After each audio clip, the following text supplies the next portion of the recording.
happy 2017. Oh. Shall it be happier than it might look? So this is this year's and this semester's first post-Brexit lecture, and it's our immense pleasure, truly immense pleasure, to have Michele Everson here, Professor of Law at Birkbeck here in London.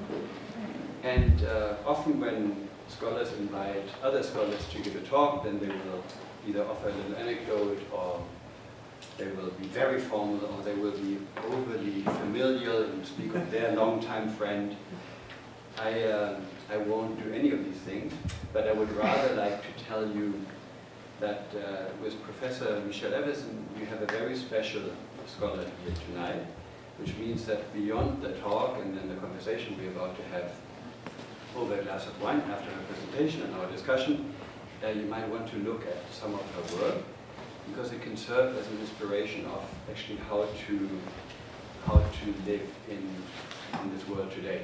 So there is work that is embedded in a particular area of law, so you can choose at some point what field of law will you become expert in. Then you might choose European Union law, or you can say I do economic law, I do legal theory, I do comparative law, whatever it might be, but that will never capture it fully. But if you look at some of her work, then you will see that there's always a very strong commitment to making sense of phenomena that will not lend themselves to easy explanations. And so, for example, the paper that we'll table tomorrow, Professor Everson for the PhD LLM seminar tomorrow morning at 9 o'clock here in this room, is also an example of somebody trying to make sense of the events around us right now, but not just in a fly-by-night manner, but rather to try to mobilize different instruments, different experiences, and literatures that might be helpful to find a way through the night. And so you will see in those 13 pages, and also now in the presentation that follows, that there are references where you might say, well, I don't know much about this, or oh, that's an interesting name. So the best way, I think, to engage with scholars like Michele Everson is to just jot down a few things that you say, oh, that's what I want to know a little more about.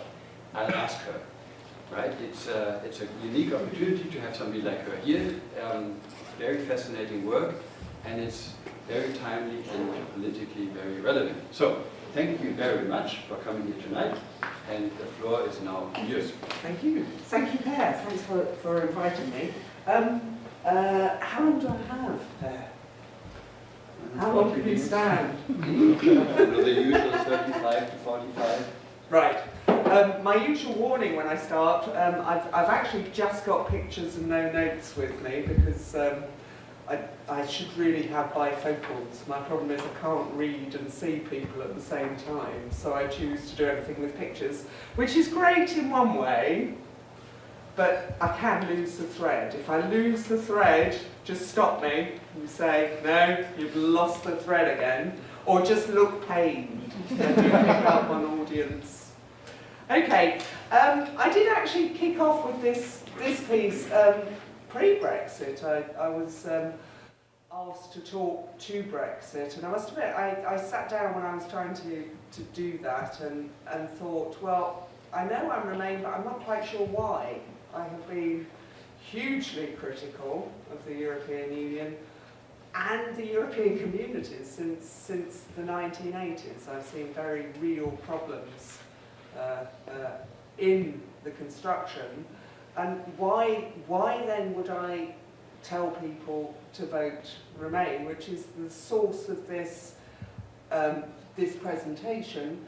And ultimately, it still holds good, even though I think Brexit politically is now going to happen. There's not much we can do despite the judgment, but it still holds good in terms of the wider danger now to Europe, and indeed to the process of globalisation. My feelings are that all of this is not really a problem of the left, although obviously the left is falling to pieces, left, right and centre. It's a product of a very deep crisis within the right and the middle, a crisis in economic liberalism, which has wholly lost its way, and obviously when the left collapses, it just collapses into itself and makes a good joke for the Daily Mail. When the right collapses, unfortunately, it brings down countries and continents and potentially also the world. And as we see, really rather the paradox of the internationalist nationalists, to give them a polite name, the meeting of the various right-wing populist movements this weekend in Germany. This is their space. So the project now, I think, is not just making Brexit palatable or indeed saving internationalism, at least, if not globalism in its current form, but actually saving political organisation, social organisation, cultural organisation, and refinding a firm basis for economic liberalism, for the right. The left engaging and reworking the right. So I'll give you a quick overview. Brexit explained, just go into the challenge to Europe. This is a challenge in Chronicle foretold that this was going to happen, has been pointed out for quite a few decades by a few people, and I'll go into that a bit more. The only organising ideal for me, at least in international affairs, is order and chaos. I'll talk a bit more in depth about why Europe got itself into a terrible mess.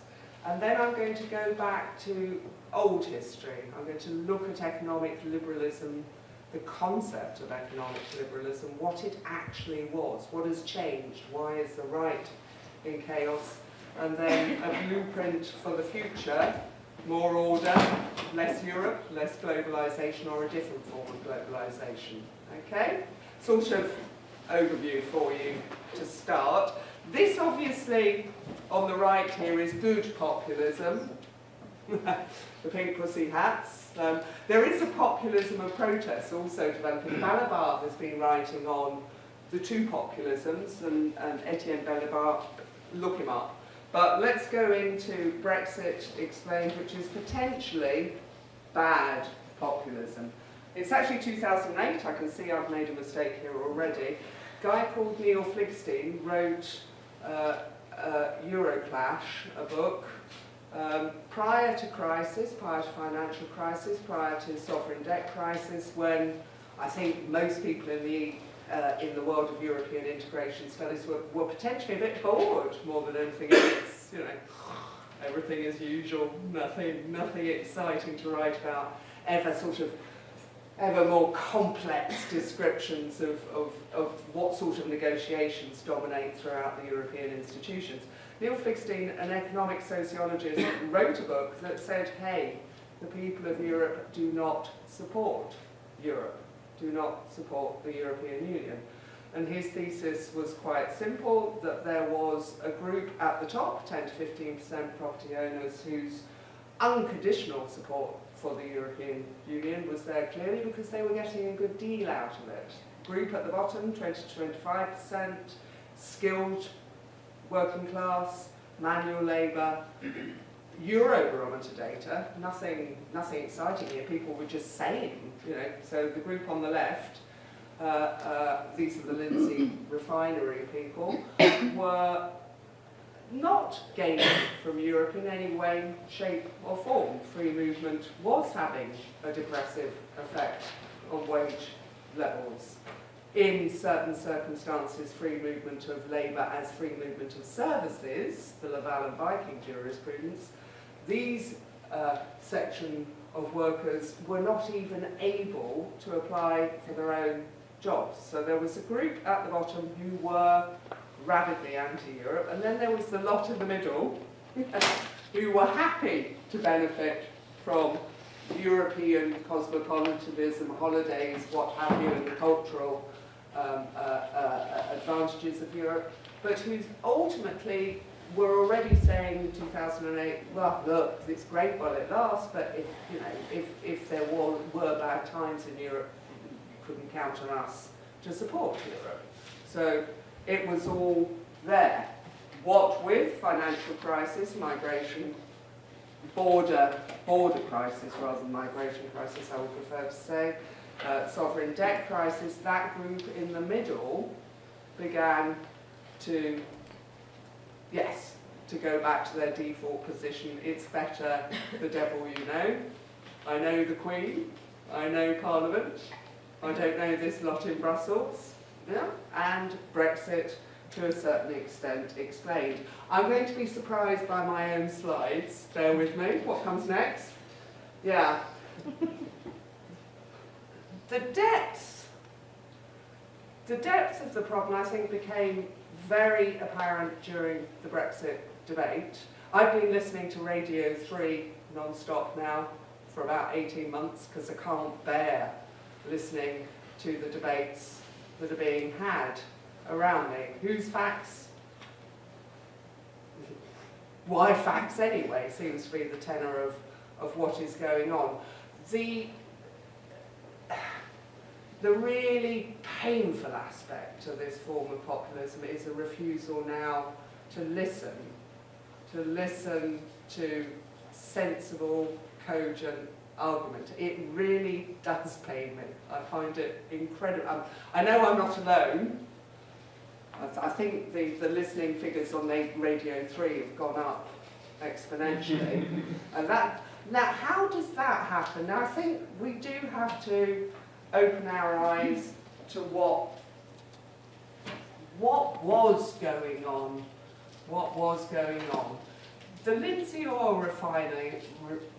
refinery dispute way back in, 2007 was it? 2006, 2007, do people remember Lindsey oil refinery? This is a UK debate, British jobs for British workers, UK problem.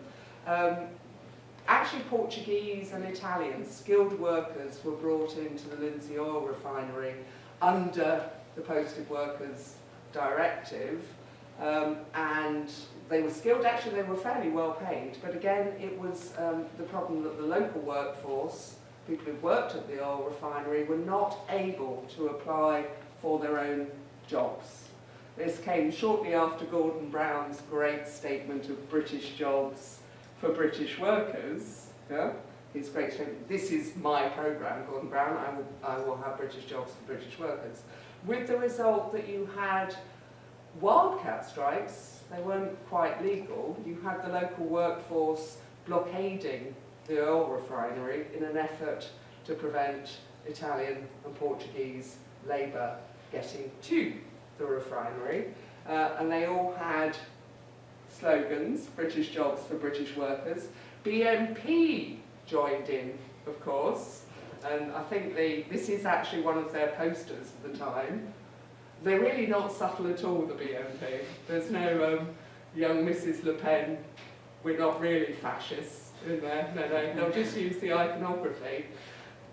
The response of the press to the Lindsey oil refinery protest this is the Times. This was the response of the press across the board. Maybe the Mail had some support. I read it very rarely because it upsets me so much. But the response above the board was, for many complaints about foreign workers coming here, reminiscent of the 70s, xenophobia. Yes, of course, the Lindsey oil refinery workers were being xenophobic. Defence of your social welfare state, yes, of union rights, of workers' rights, the structures of the social and welfare state are xenophobic. Of course that's xenophobia in an internationalised world. Yes? Of course it's xenophobia. But it's not just xenophobia. It is democratic expression. It is social justice. It is an assertion of your right to construct your world. This is the paradox of globalization. It is a problem. And if you are dismissed solely as xenophobes, so that you have no voice in the media, then you begin to get to the point of Well, why engage in reasoned debate? Reasoned debate hasn't engaged with me. And I think that is our current problem in relation to globalisation, one of our current problems in relation to globalisation. We have, or Europeanisation, or internationalisation, or cosmopolitanism, however you want to put it, we have a set of people who aren't going to debate, because no one debated with them. Yes, but I presume this is just, history doesn't repeat, but it does rhyme, and I can't remember who said that. Who was that? Yeah, it is the classic build-up in these moments of populist explosion. Now we do have, no Italians in the room? No big laugh? We do have the problem of spatiality. Hannah Arendt's term, she's very ambivalent about the term, the idea that you can only construct a way of life for yourself, rights, a way of life within a bounded community. This is always going to be a problem for us, the right to have rights. She says it was ambivalent, she's not a nationalist by any terms, but the idea of community, constructing the way we want to live ourselves, always entails the closing of borders against other people. We are always going to have this problem.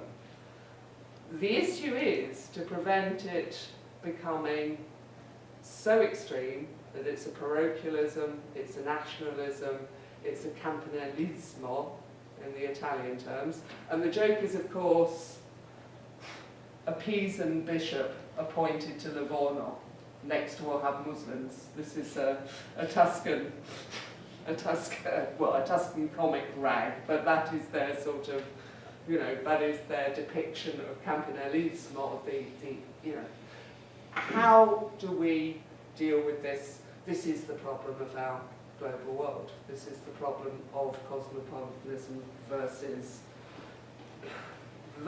the fears of losing our self-determination, our control over our immediate environment. We need an ideal to overcome, or at least ameliorate spatiality. I'm not sure you can overcome spatiality. I'm not sure you can ever overcome that, but ameliorate, take people beyond themselves. At the time of the Brexit debate, I said I don't think we can ever really use for a modern generation the never again war. I think the modern generation is somewhat beyond that. I'm beginning to doubt that.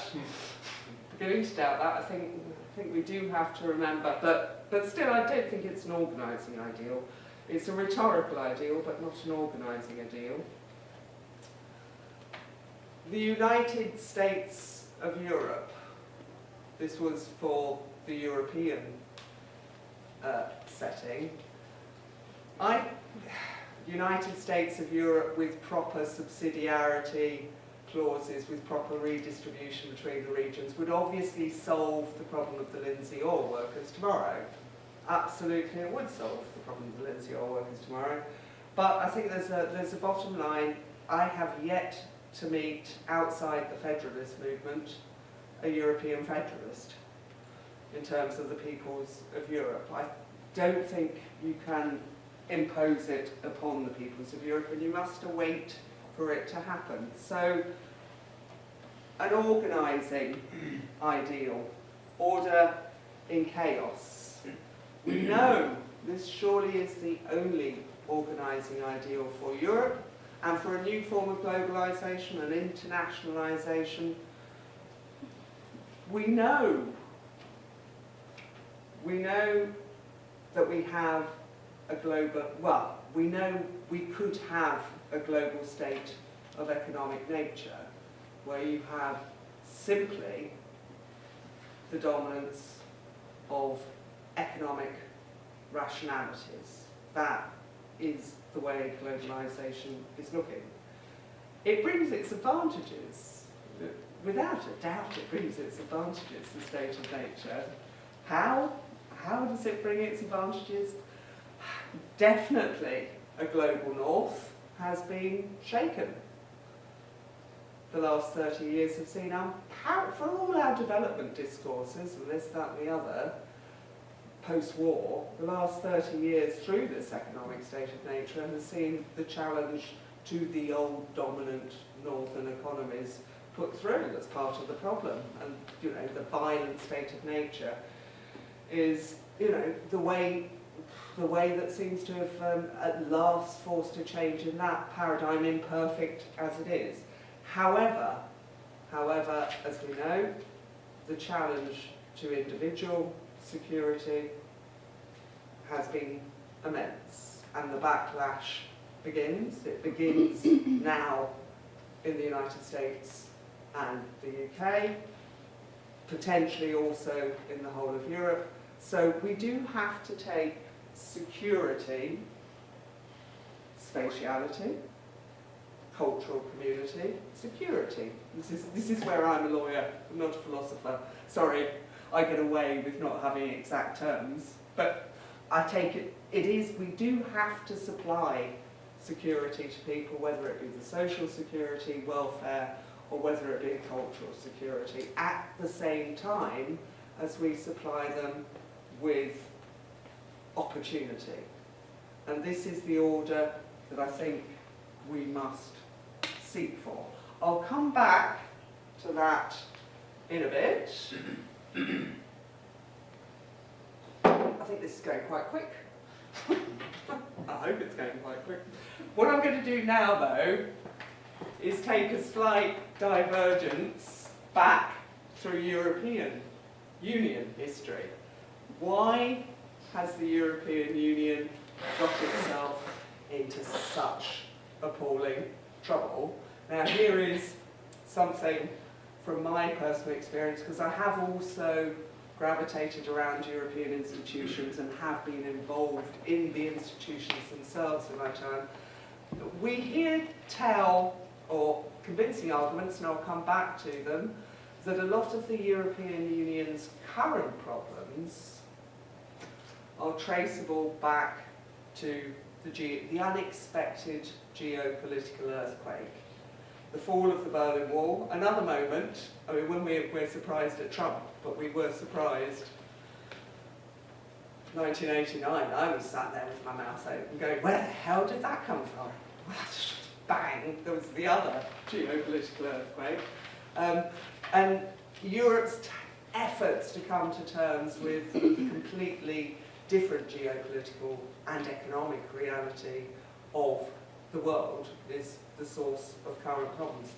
I was at that time part of one of the Commission's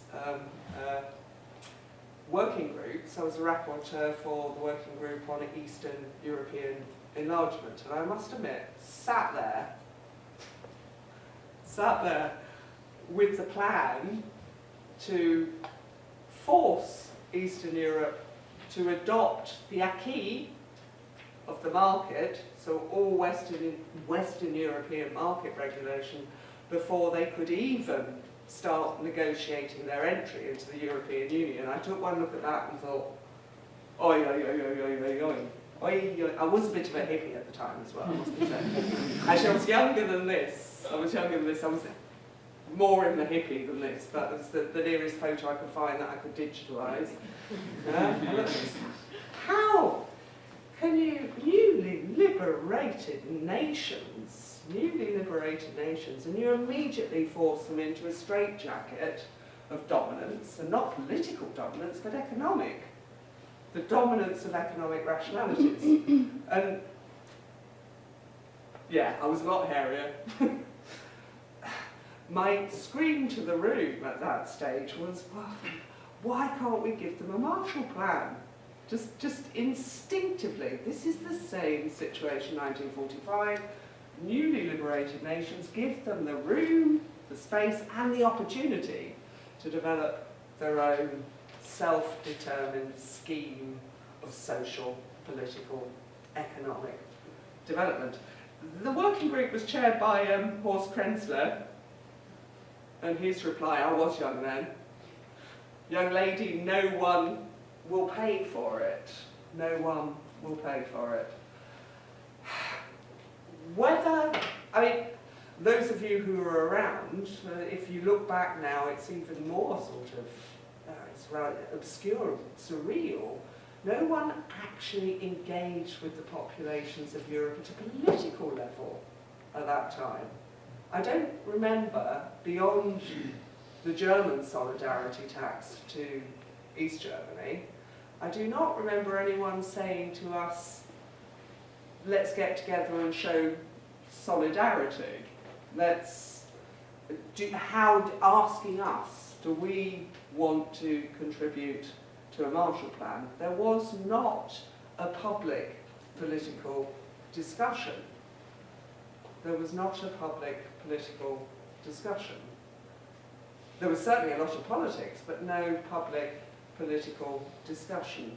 Instead of which, we had dominance of economic rationalities. We have, don't worry about reconstructing Eastern Europe. Eastern Europe has its competitive labour advantage. Eastern Europe has its allocative efficiency advantage. Eastern Europe can compete itself to parity through a low wage cost, ultimately, or through a low production cost. That was the economic certainties thrown out. Similarly, Germany at last forced into the euro, which does, of course, also result, at this time, another fact that tends to be overlooked, is that Germany becomes the sick man of Europe at the time, needing more stimulus than could be given to it, resulting in, arguably, I know, but it's Fritz Sharp, so maybe I can get away with that, in a terrible turn to austerity within Germany, with social welfare reform downwards, and the debt brake, which is not a feature of German constitutional tradition, but rather a response to its dire economic circumstances in the 1990s and early 2000s. Okay? So economic rationality instead of political decision making. This seemed to be the way out of what had happened. No political impetus, political abdication going on. And this, it is argued, obviously finally results in sovereign debt crisis if we're talking about the euro. The weirdness of the euro, the fact the euro could never work. My thesis, however, is it had begun long before the problems in Europe, and this I found in the 1980s as a PhD student, just quite naively looking at the integration of financial services markets within the European Union. The disembedding of national economies, integration as disintegration. It was clear, certainly in my study of financial services, that you had, in Karl Polanyi's terms, so the idea of embedded economies. Economies were not just about economies, they were about the wider societies within which they were embedded. The simple concept, what is an insurance policy, what is a bank loan, is not just an economic vehicle. Instead, in the regulation and the organisation of the national economies of the time, it reflected social, political, cultural compromises.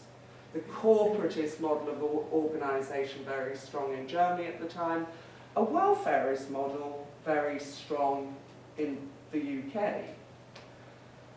These were economies that reflected the societies they came from.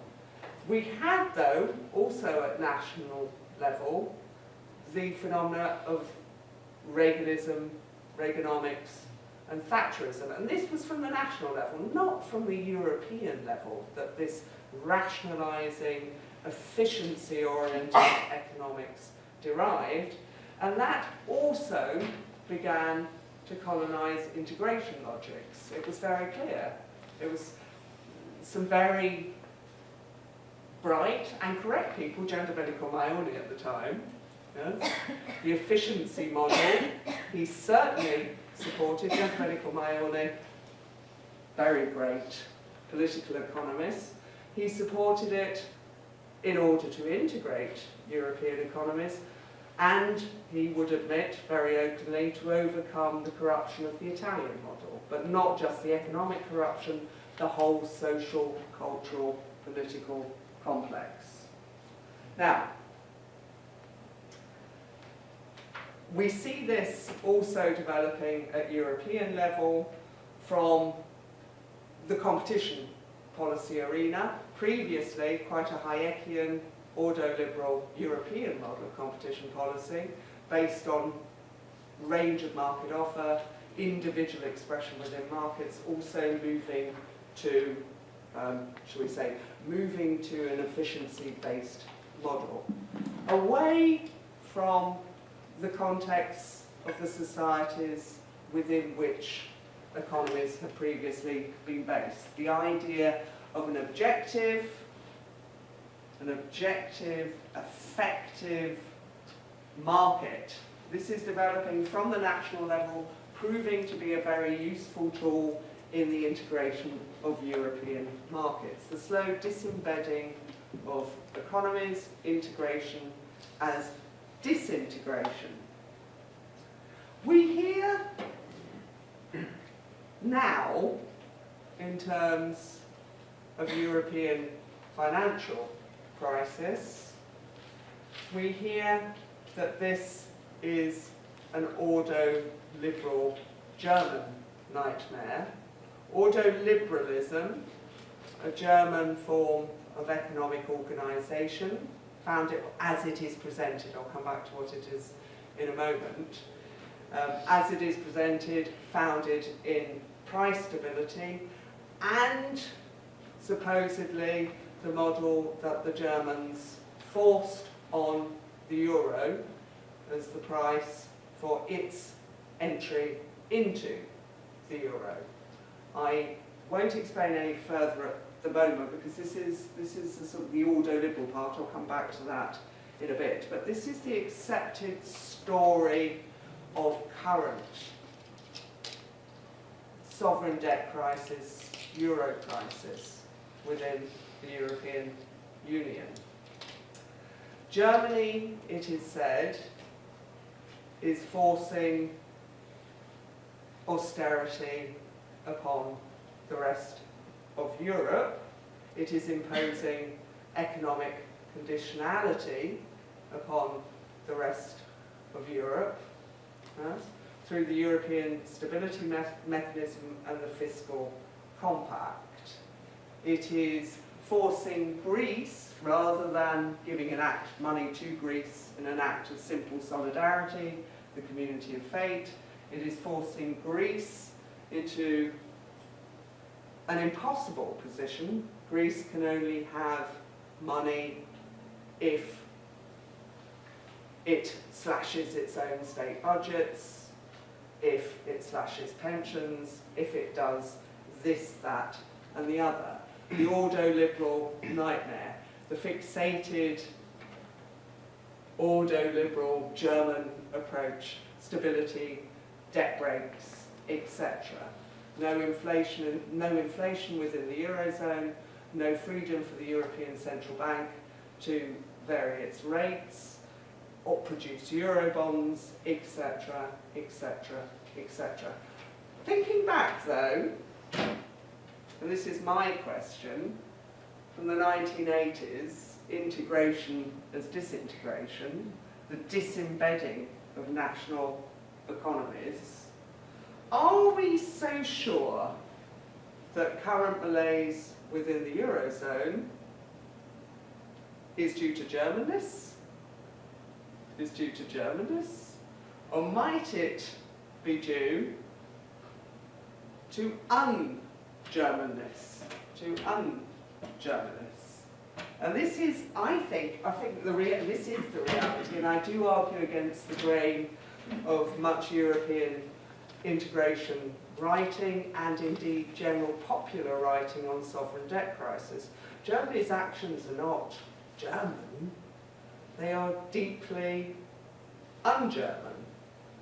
The financial crisis that precipitated sovereign debt crisis, big players in the financial crisis which precipitated debt crisis were the German Landesbanken, the regional banks, structural banks that had once been supported by the regions in Germany with unlimited guarantees to engage in structural capitalism, giving funds out to support development, local development, forced out of that model by European competition law, pushed on to private markets. So Westlandesbank, one of the major players in the Irish housing collapse, one of the major players in the undermining of the financial system. Yes? Very un-German. The ESM, the Treaty on Stability, Growth and Coordination, the debt break isn't a German tradition, it isn't a long-standing German tradition. Instead, it is a practical response to the problems that Germany faced in the 1990s. Instinctively, no, it's not Germanness that causes the problem, it's un-Germanness. So it's the disembedded economy that causes the sovereign debt. Well, it doesn't, causes not the sovereign debt crisis as such, but the means of actually dealing with it, which leaves large parts of Europe in terrible difficulties. Okay? Everyone with me? Sort of, because I'm losing me. Right, it's the Brexiteers. We come back, how do we deal with this situation? Gisela Stewart, MP for Birmingham, who was the great surprise amongst the Brexiteers of the left supporting Brexit, and unfortunately I think she did have a very major effect in her own. Well, no, unfortunately, she's right in some points. I actually met Gisela Stewart while she was working for, she was the parliamentary representative to the European Convention that was supposed to produce the European Constitution back in the 2000s. And I met her in the middle of the night in a hotel bar. I think it was Vienna. And she was in a terrible state. Well, I was in a terrible state, but not because of the European Convention. But her disappointment, she'd gone off as a parliamentary representative to the European Convention process, I think genuinely believing that this was the democratic refounding of Europe, that we could get over all of these problems, that's the dominance of economic rationality, and an economic rationality that no longer bore relation to the societies of, the historic societies of the national states. She honestly believed we could get over all of these problems through a democratic refounding of Europe within the constitutional treaty. Now, obviously, it can't work. It simply cannot work for now. Our understandings of democratic politics and our preparedness from member state to member state to actually secede that form of sovereignty is just not there. And she was devastated. She was a pro-European, but the lack of potential for the democratization of Europe was the cause of her disillusionment with the European Union. It's a very correct way to think. I can only applaud it. One should obviously, obviously sort of, yes, one should believe in these things. She now, or did argue during the Brexit debate, that the left should not support the European Union. The left should never support the European Union because there is a structural bias in favour of the right. Yes, the political right within Europe. There is no way that the left can dominate the European Union. Yes? All perfectly logical. Is that then the end of the European Union? And is that the end of internationalisation if you are left-leaning? That's the basic problem. I think Gisela, and now we come to the actual material this talk is supposed to talk about, Gisela is wrong there. I don't think it's a crisis of left versus right. I think it's a crisis of economic liberalism and a common cause for the left and the right now. A common cause for the left and the right is reclaiming economic liberalism, not just within the institutions of the EU, but also now within the World Treaty Organisation, within the bilateral treaties of trade. We have now to make common cause. They're not our enemies because we must make common cause against the problem. Neoliberalism. Neoliberalism. Everyone shouts the problem is neoliberalism. Red in tooth and claw. It's neoliberalism. I really do not think that just standing around and just shouting neoliberalism at any form of economic organisation we don't like is going to take us any further. We have to be a bit more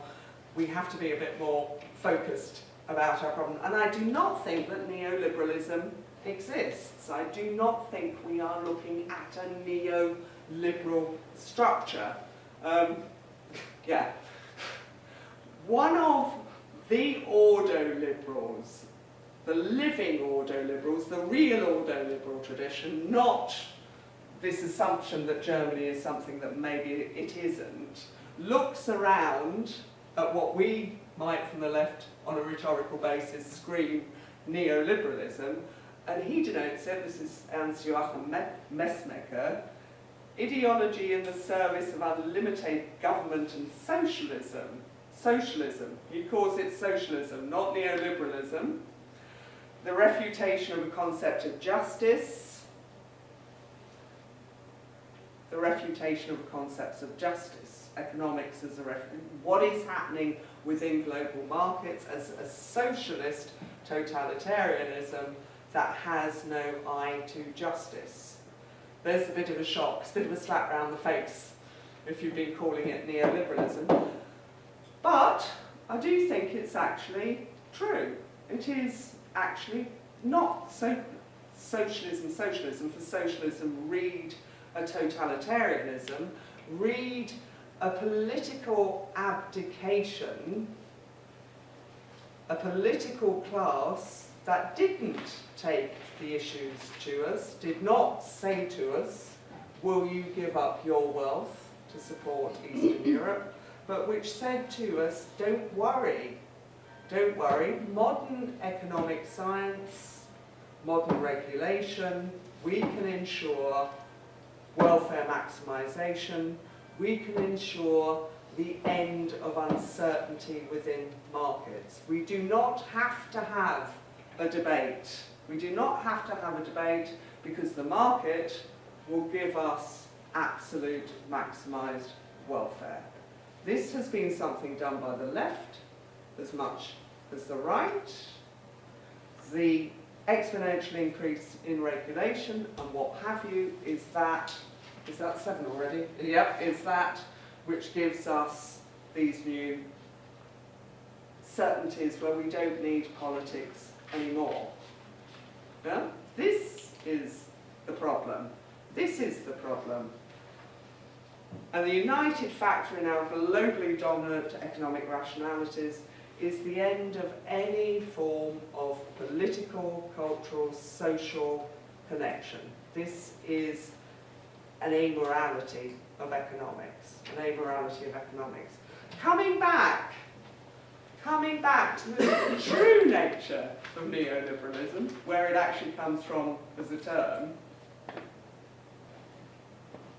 Well, it's not the true nature of neoliberalism. I'm not sure neoliberalism exists, but as a term, in the 1930s, refounding of classical economics by a set of people who were refounding it for a purpose, in defence not simply of markets, but in a defence of liberal order, liberal market order, against the two great totalitarianisms of that age. Yeah? Fascism and communism. It isn't actually developed as a term, and the development we get, now these are the true ordo-liberals, again Messmaker, who talks about the political potency of the economic realm and the economic constitution which constitutes the political potency of the economic realm. Yes? That you constitute your economic realm so that you can offer it and its fruits to political programs. We have, I haven't really time, so I won't go into that, but we also have the founding father, Wouter Eucken, of an ordo-liberal moment. An ordo-liberal moment. And the interesting thing about this moment, when you look at what he is talking about, is that this is not about economics at all. There is a normative purpose to the form of markets that they are talking about.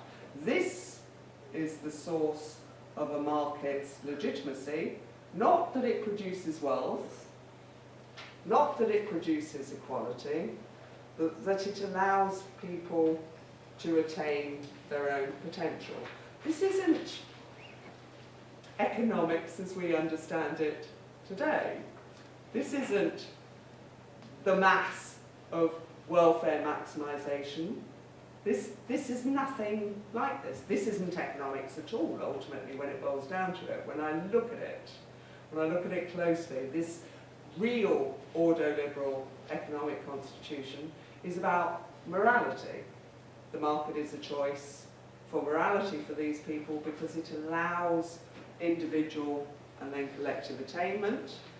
It is also the basis of the embedded German economy post-war, but not because it was wholly dominant, but because in its moral discourse, it could also relate to programs of the left. So you had the left and the right able to talk to each other, able to deal with each other because of the moral embedding of markets and economics. Are you with me? You're looking a bit pained though. Don't worry, it'll all come together somehow, I hope. Yes? Adenauer on the bed. I've forgotten his name again, the finance minister, post-war finance minister and chancellor. Never mind, but the Christian Democrats are on the right, the Social Democrats are on the left. There is in liberal economic thinking a real normative root and purpose, historically, traditionally, and one which can talk to the right, one which can recognise trade unions, and one which can also provide order, So, we need to save economic liberalism, or we need to take it back to its moral roots. International trade, the WTO, have exactly the same problems as the European Union in the runaway dominance of economic rationalities. The problem is, of course, amplified in this form of trade because the adjudicative bodies, certainly in bilateral trade agreements, are private arbitrators. We cannot even see what they're up to. We cannot see what they're up to. We do need institutions, like European institutions, to govern global trade. Because it's only in those institutions that we can actually fight, that we can actually defend, or we can actually persuade economic liberalism to turn to its moral roots. I'm going to skate over that. What do people, this is, well, it's Norman Tebbit, Mrs. Thatcher-Zaxman, who does tell an interesting story, how he first loved Europe as a pilot because he could talk to other pilots and regulate the industry, and then began to worry that his technocratic dreams were alienating the mass of people who were still well-founded in national societies. I say you're right, but you're also wrong, because at this stage, globally, not just in Europe, I think we have the same interests. We have the same interests in, yes, the opportunities of the global order, but also we still want our securities. How do we achieve this? Well, in Europe, we achieve it by getting rid, well, less Europe, getting rid of the totalizing economic rationality of efficiency. It has to go. Even if it's got its good points. Economic efficiency is a totalizing force which disembeds national economies.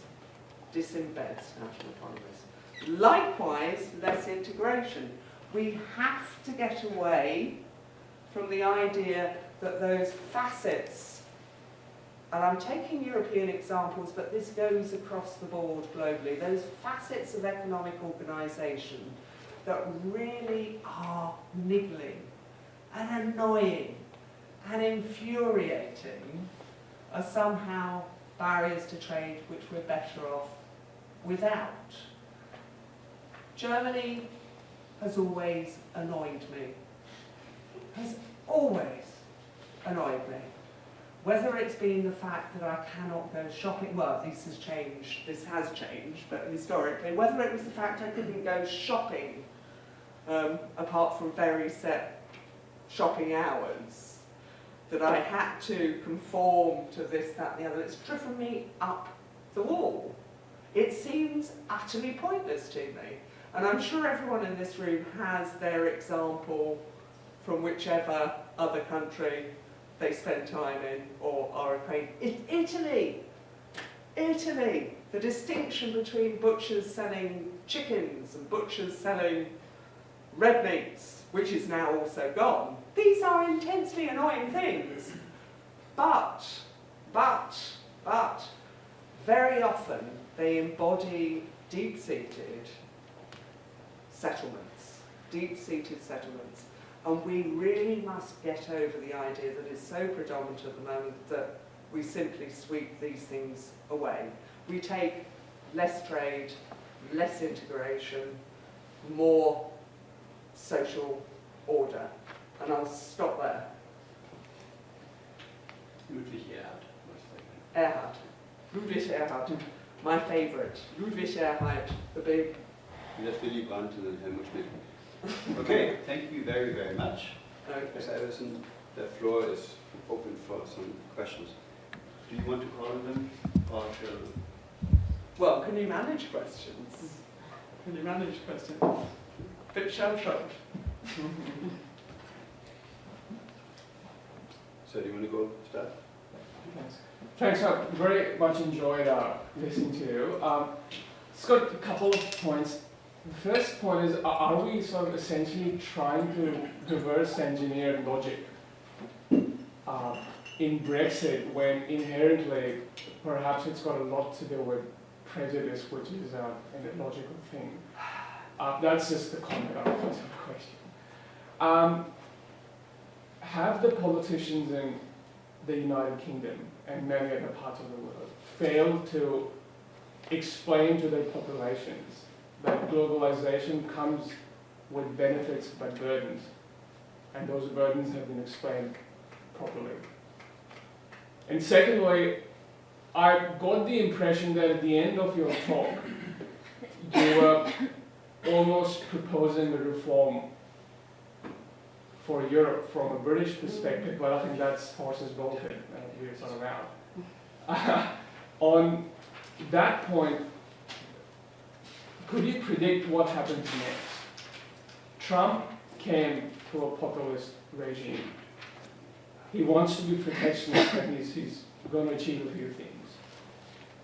What's going to happen if he pursues his dreams is a few jobs might come back to the Midwest or the West Belt, but the other parts of the economy will take a big beating.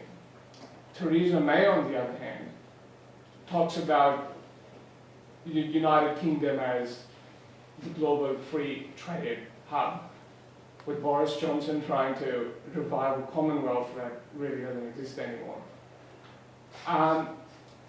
In that sense, they're taking opposite directions. And if Theresa May gets her dream, she's essentially going to replace an existing free trade zone with relatively good consumer and health protections in terms of trade, with countries from not across the Channel but the oceans. And how do you think those two things are going to pan out? And eventually people will be disappointed. So what next? Excellent point. Sorry, I've just taken my... I gave up smoking 18 months ago, but I still need the nicotine spray occasionally, and I do end up with hiccups. Your second point, your first point was prejudice. You had a second point which I missed. It was the burdens and benefits of globalization and prejudice. Right. Okay.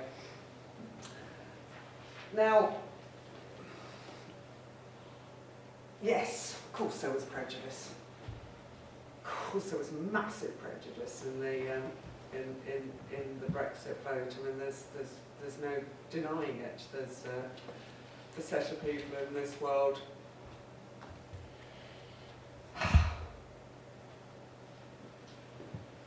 who are contemptible.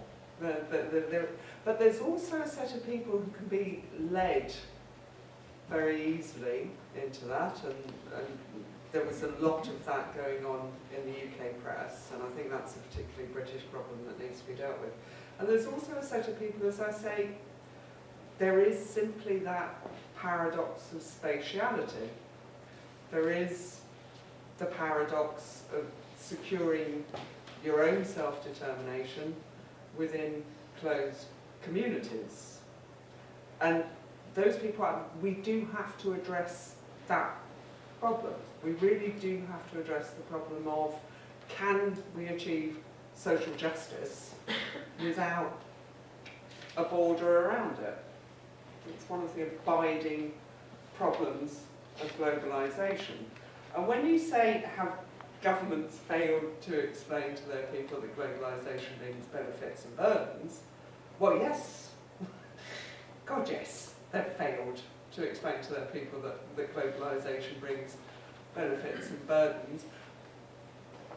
The political application is immense, and a modern economic idea of allocative efficiency aids that application. But at the core of it, there is a very real problem of how do we establish just redistribution in a globally open world. How do we establish it? I don't have the answer to that. I have absolutely no answer to that at all, and it's going to take some time for us to come to it. And then I come on to the point, is this just me advocating a British solution to Europe in the wake of Brexit? No. This is me, even if Britain's out, saying to the rest of Europe, for goodness sake, do not go down the More Europe route. The More Europe route will blow you to pieces. It looks attractive. It looks deeply attractive if you're in maybe one of the leaders or in the institutions, but it's not going to work because the UK situation is reproduced across the continent. And that's not just Dickson, it's my experience of the continent. This isn't a peculiarly British Brexit. These are exactly the same themes that are exercising people throughout, throughout the world.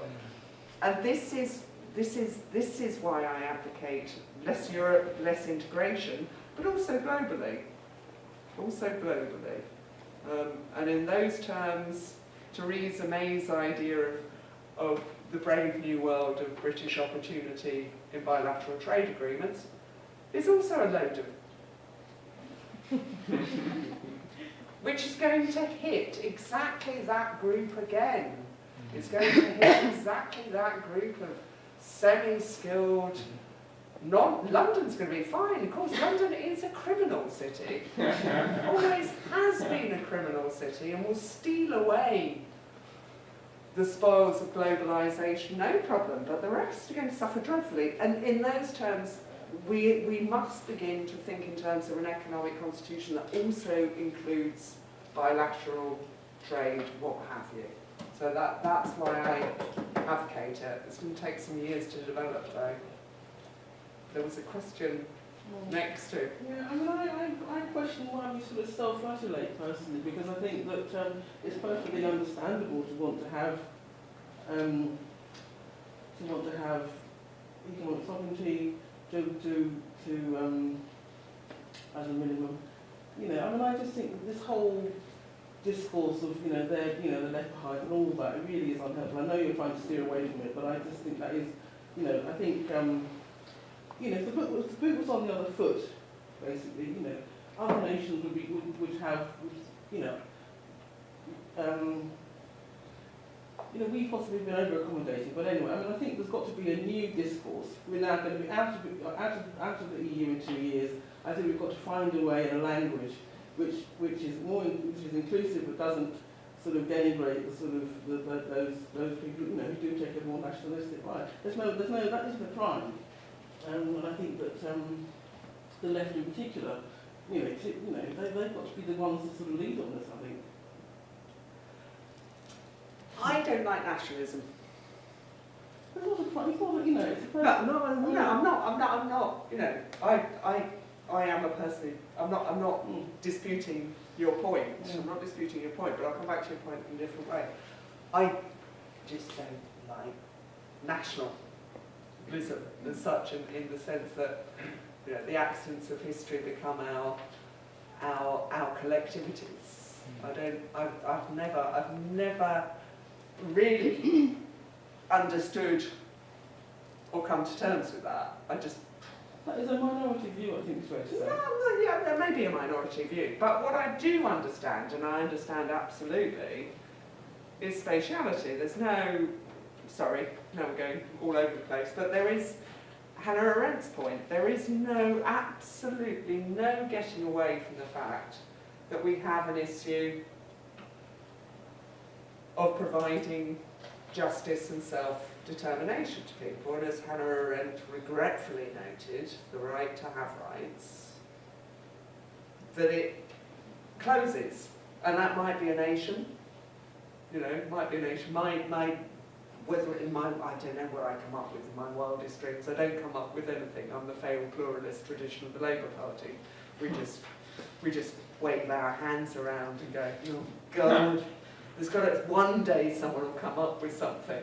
And it might be a nationalist set of borders. So yes, and that we can't denigrate, because in the border also lies the justice. But we've got to find a way of having relations between us,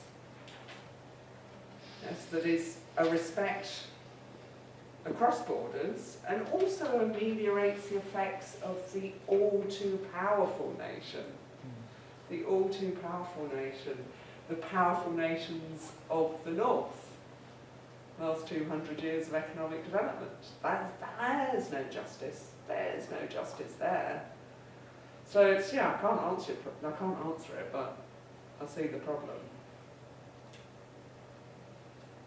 I'm just curious, what's your opinion, if the French was to hold a referendum as to whether they should remain or leave Europe, what do you think they would do?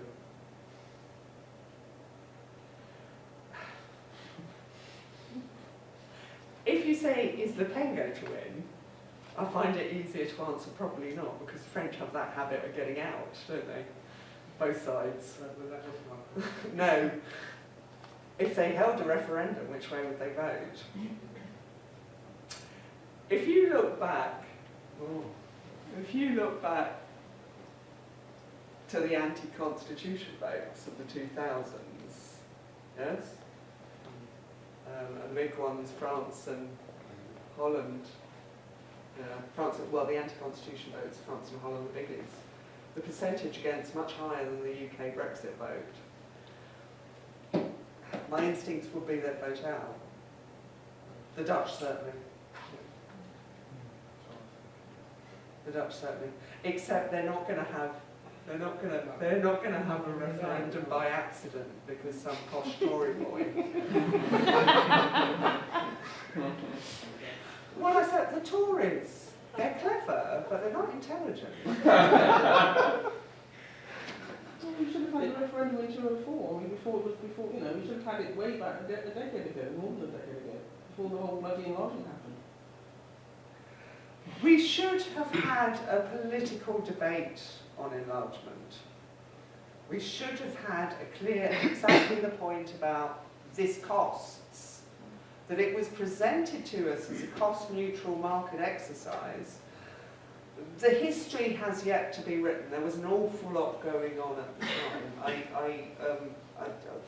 It's for the historians to look back. There were quite definitely geopolitical battles going on between Europe and the United States over East of Europe. There'll be all sorts of reasons. But, yes, we should have had this is going to cost you debate then. My instincts are people would have paid a bit more in taxes. I really don't have... The argument we make at the end around less multilateral integration and less economic integration. Less integration, less integration, not less multilateral integration, but whether it be bilateral, whether it be bilateral, whether it be institutionally based, yeah. The degree of integration, an integration that takes the economic arguments to the absolute zenith, so that Sunday trading becomes a barrier to trade. Yeah. So my question is, isn't there a huge risk that promises something that can't be delivered? Because it will not reverse Western multinationals transferring know-how to Malaysia or China. It won't reverse robotics. It won't reverse AI.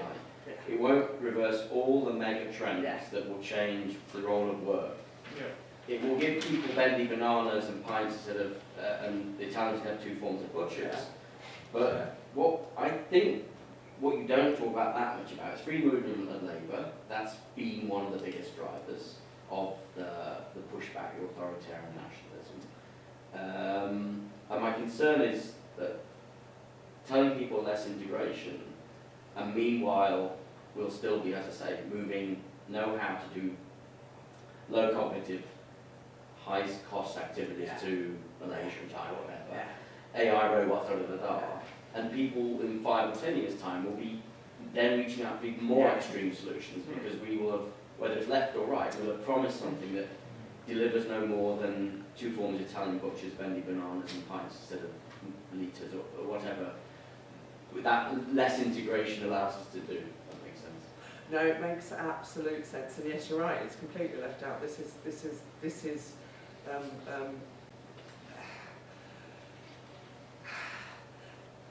In terms of quality of life, in terms of an economic vocation for the skilled or manual labourer, which existed once upon a time. There was actually a vocation in manual labour. the future is really bleak. The future is really bleak, and the honesty to turn around to that group of people and say, quite likely you're never going to work again, that political honesty, isn't there in any way, shape or form at the moment. It isn't there in any way, shape or form. And these are challenges, well, these are incredible challenges, including potentially a challenge to our entire concept of what a market is, even beyond AI, 3D printing, that you can sit at home, come up with something and produce it with the click of a button in Brazil. Yeah? That's a sort of artisanal, a modern artisanal economy. So these challenges are absolutely immense. However,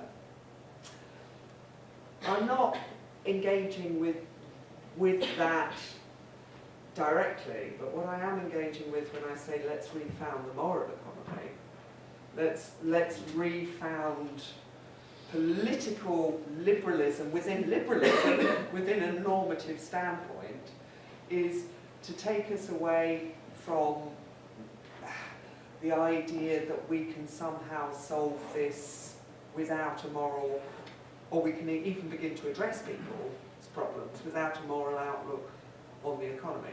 That the economy does not exist is what I'm arguing for, that you actually go back and you look at the foundation of liberalism, and it's, you know, that an economy that gives you perfection, that of its own volition gives us all maximal welfare, that isn't their point. That isn't their point at all. And so you decide on your moral good of the market, and the moral good of the market at whatever stage, but for them generally, it's the individual expression, individual attainment. Yeah? So this is a bit like Michael Sandel, moral limits of markets, in terms of trying to reinstitute a moral framework to how far markets should exist. No, it's actually, no, because Sandel is still very much in the sort of the limits to the market, sort of the externalities. This is let's go back and think about economic liberalism. And remember that it's liberalism first and economics second. So it's the right are not going to buy into Sandel. But they might buy into their own traditions, and that's a step. That's a step.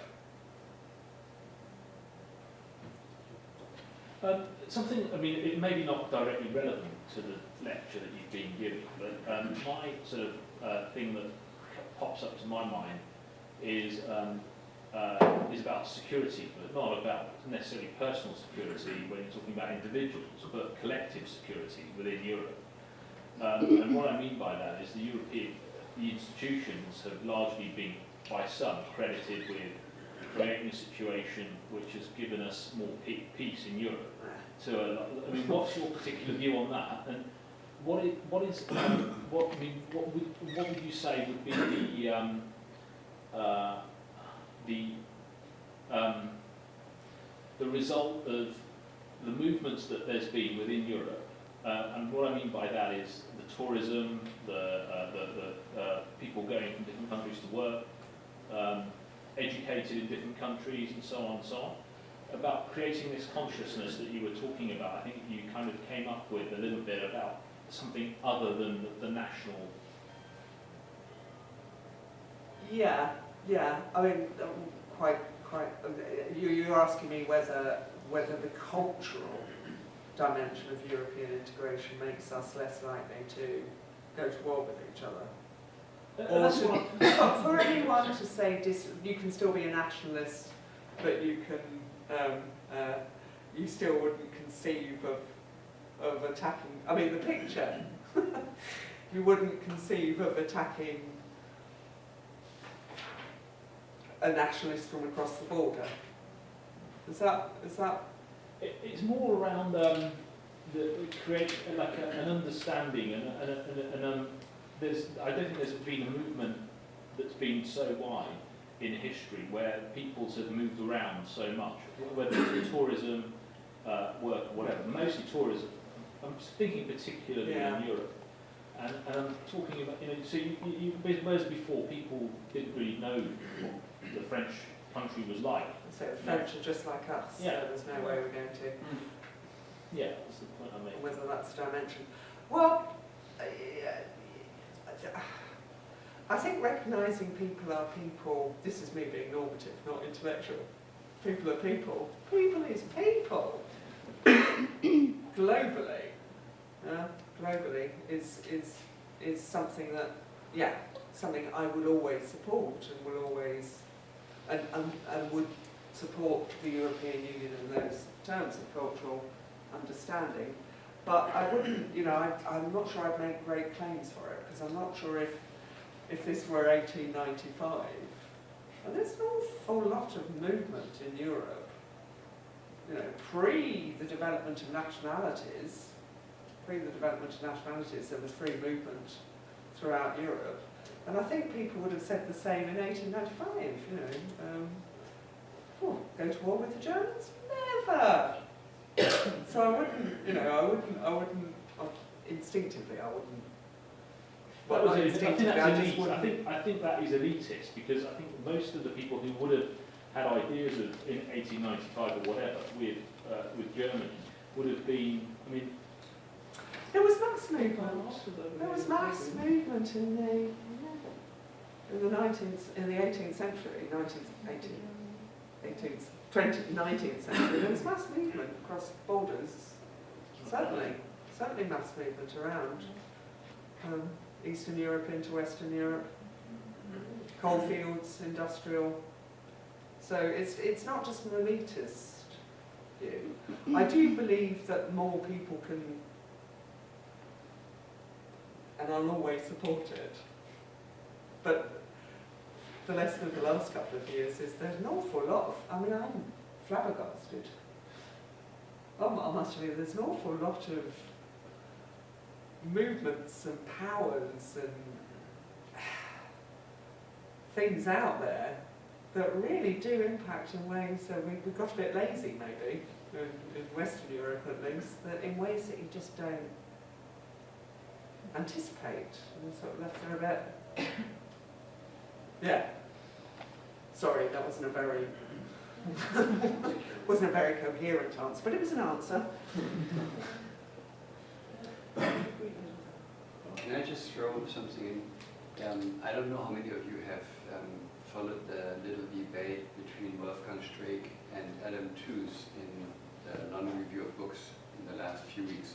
So as Wolfgang Streeck was one of the speakers here, and some of us really loved the presentation, and some in the room were very worried that he talks about the nation maybe too much, and in a way that makes us wonder, what is that? To refer back to the nation state as the laboratory in which one could revive democratic politics. Is that still an option? And so Adam Tooze is a historian, very prominent, his work, and he writes this very extensive review, and he picks up on two terms in Streeck's book: Marktvolk, the people of the market, and Staatsvolk. And Streeck, in his book that he presented here and that we discussed collectively, he brings up this distinction because he worries that the Marktvolk somehow has become disjointed from the Staatsvolk. He says, where is today the locus of democratic politics?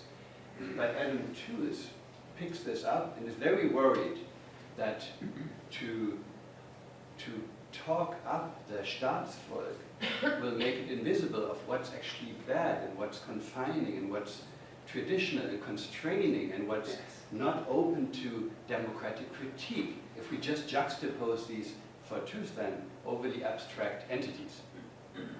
And then unfortunately they both descend, or they both then pull this polemical fight, which isn't very good, because the response is actually very, very intelligent and sensitive from Streeck, begins with an accusation to Tooze because he ends relatively aggressively his review. Anyway, this is very worthwhile because it's a text and it's a series of texts, but also a debate that is so open-ended that it puts on the table that we don't know what the locus is right now.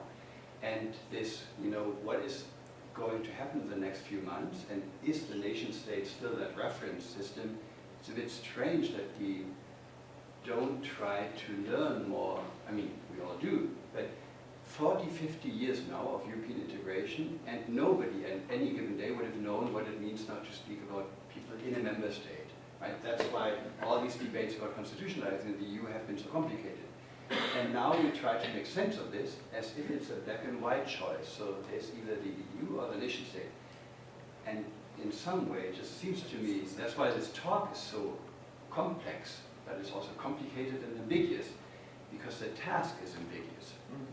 But I guess it's our, sort of our responsibility to make it more complex so that we don't just continue to now say either or, black or white. And so what terms of, I think whatever literatures or whatever could one mobilize to keep this less polemical? Because that's why I cited the straight tooth debate, because they are unfortunately now in a polemical battle, which is absolutely not what's correct, and neither of them would have wanted no. that. And I think we come back to Hannah Arendt. No? We come back again. What she is doing, and she says it. She recognises her own ambivalence when she says it. When she says, "Look, we need community for the purposes of our own security, our own self-expression, our own opportunity. Even we need community. We cannot have that outside the community." And this is obviously her own bitter experiences in terms of a Jewish people being denied everything within a nation state that they thought, that they thought they were a part of, and then the move to the State of Israel. But every single time we create community, we are engaging in an anti-democratic, an anti-human act with spatiality in drawing the boundaries beyond territory, in drawing the boundaries of our community. It may not even, it is more than territory, it's all around it. And in doing that, we are creating the exclusion. And that deep, deep, deep ambivalence, the unanswerable paradox in a certain sense, is the one that we are very much confronted with at the moment. That's the core. I think that also at the core of market communities versus national communities versus this, that and the other.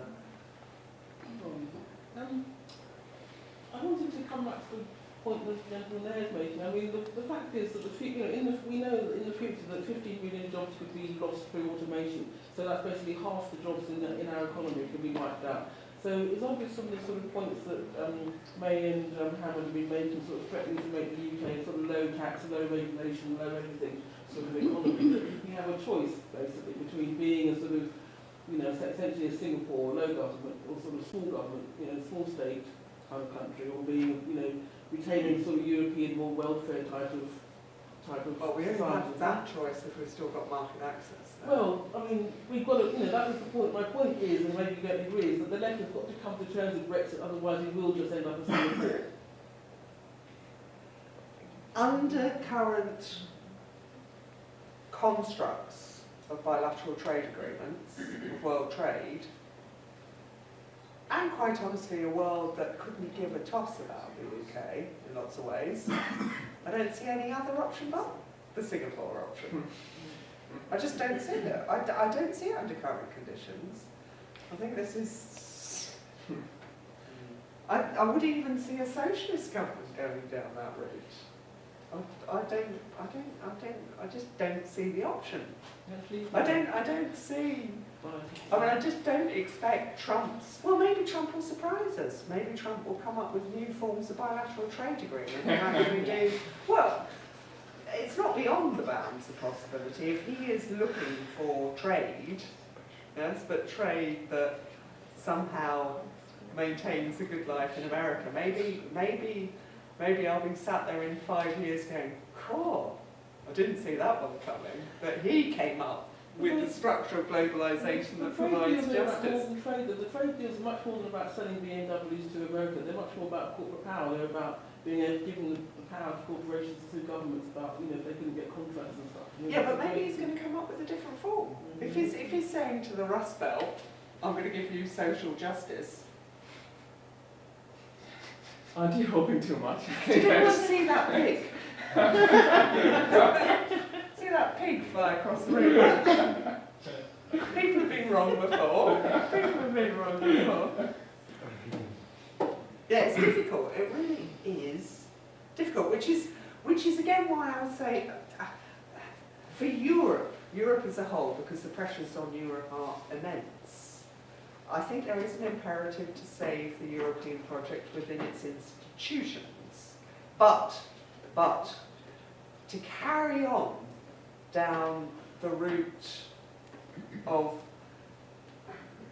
more Europe at this stage, whether it be more political Europe in the face of, I think there is a cultural unwillingness, or more Europe in the face of, more Europe in the lines of a more perfect European market with absolutely efficient competition. That way disaster lies.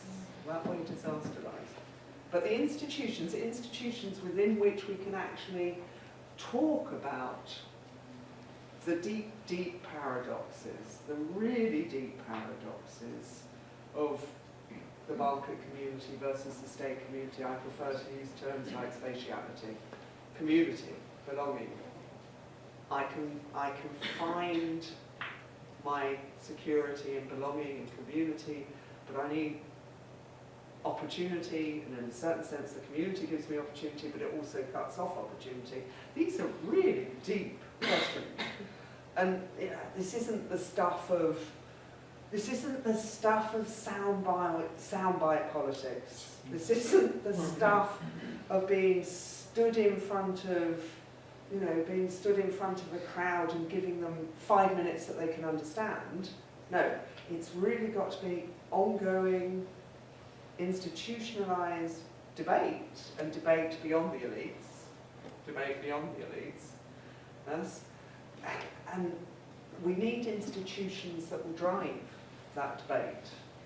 And the bilateral trade agreement, the WTO, these are not institutions that can drive those forms of debate. Maybe Grayson Perry's right. Anyone here Grayson Perry? Everyone know Grayson Perry? No? The Brexit, this is art. You buggers get off your pedestals and talk to the common man, and Brexit is the moment for art and culture to take over and hold those discussions. I think I've just seen another pig fly across the room, but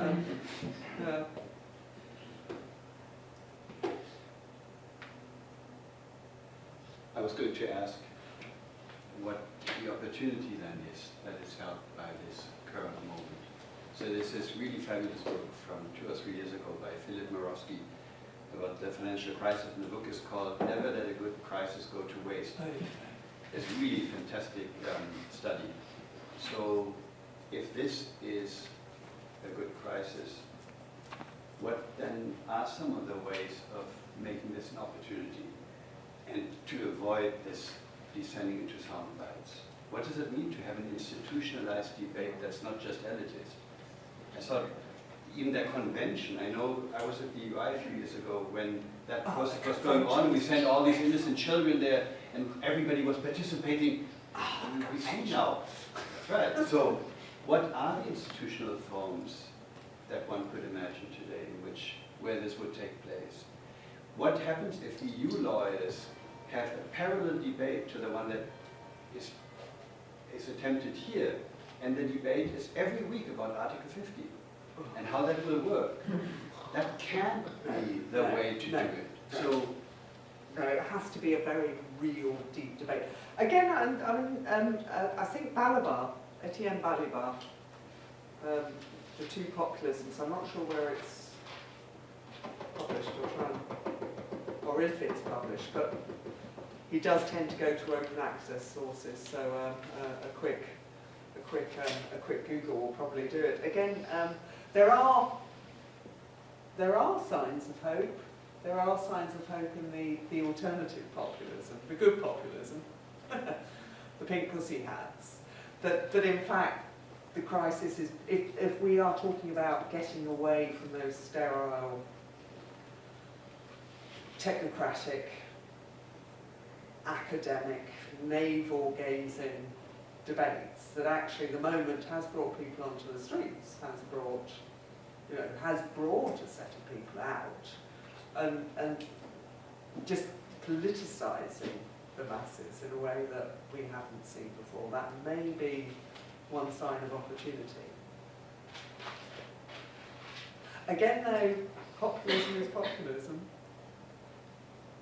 Yes, revolutions, and you do also need to look. It's not because I'm getting old. I swear this is not because I'm getting old, but you also need the order. You also need the order to stop it exploding, surely. Or at least that someone is working in the wings on some form of order that can move us beyond, well, can keep us secure beyond the political debate. That can actually, no, whatever the politics comes up with, can take it forward within structures. It's not because I'm old. It's that understanding of the original ordo-liberal moment, I think. I understand them as I've never understood them before. Even Hayek, as I've never understood them before. We'll meet him still. He won't come though to give a lecture. Okay, thank you so much, Thank you. Professor Everson, for your